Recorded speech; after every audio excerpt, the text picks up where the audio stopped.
మనం అవకాశం ఇచ్చినప్పుడు ఆ కార్యములు దేవుడు జరిగించాలని ఆయన సంపూర్ణంగా మనం సమర్పించుకోవాలి. కొన్నిసార్లు లోకస్తులను చూసి లోకాన్ని చూసి కంగారు పడిపోతాను. ఇంకెప్పుడు దేవుడు చేస్తాడండి, ఇంకెప్పుడు నన్ను జ్ఞాపకం చేసుకుంటారండి ఆయన, ఇంకెప్పుడు నాకు ఉద్యోగం వస్తుందండి, ఇంకెప్పుడు వివాహం అండి, ఇంకెప్పుడు పిల్లలండి, ఇంకెప్పుడు నేను ఒక ఇల్లు కట్టుకోవాలండి, ఇంకెప్పుడు నేను ప్రమోషన్లోకి రావాలండి, how long should I wait, నేను ఎంతకాలం కనిపెట్టాలి అన్నట్టుగా కొంతమంది నిరుత్సాహపడిపోతుంటారు, లేదా కలవరం చెందుతూ ఉంటారు. కొన్ని రకాలైన వెదురు చెట్లు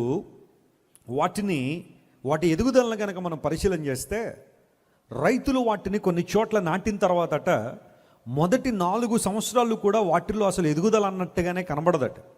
నీళ్లు పోస్తూ ఉంటారు, ఎరువులు వేస్తూ ఉంటారు. 4 సంవత్సరాలు కూడా 1 అడుగు కన్నా ఎక్కువగా ఆ చెట్లు ఎదగవట. అలా అని చెప్పి రైతులు కంగారు పడరు. వాడికి రిజల్ట్ ఏంటో తెలుసు కాబట్టి వారిలో కంగారు ఉండదు. 1 సంవత్సరం అలాగే ఉంటుందట, 2వ సంవత్సరం అలాగే ఉంటుంది, 3-4 సంవత్సరాల వరకు కూడా నీళ్లు తీసుకుంటూ ఉంది, ఎరువులు తీసుకుంటూ ఉంది, కానీ ఆ చెట్లలో ఎదుగుదల కనబడదు. కానీ ఆ 4th ఇయర్ గతించిన తర్వాత 5th ఇయర్ స్టార్టింగ్లో దాదాపుగా 80 అడుగుల పైకి ఆ వెదురు చెట్లు వస్తూ ఉంటాయట. 80 feet ఒక్కసారిగా ఆ సంవత్సరంలో అవి కనబడుతూ ఉంటాయి. దేవుడు కొన్నిసార్లు మన జీవితాలు ఇన్స్టెంట్గా అద్భుతాలు చేస్తారు, వెంటనే అద్భుతాలు చేసే దేవుడు ఆయన.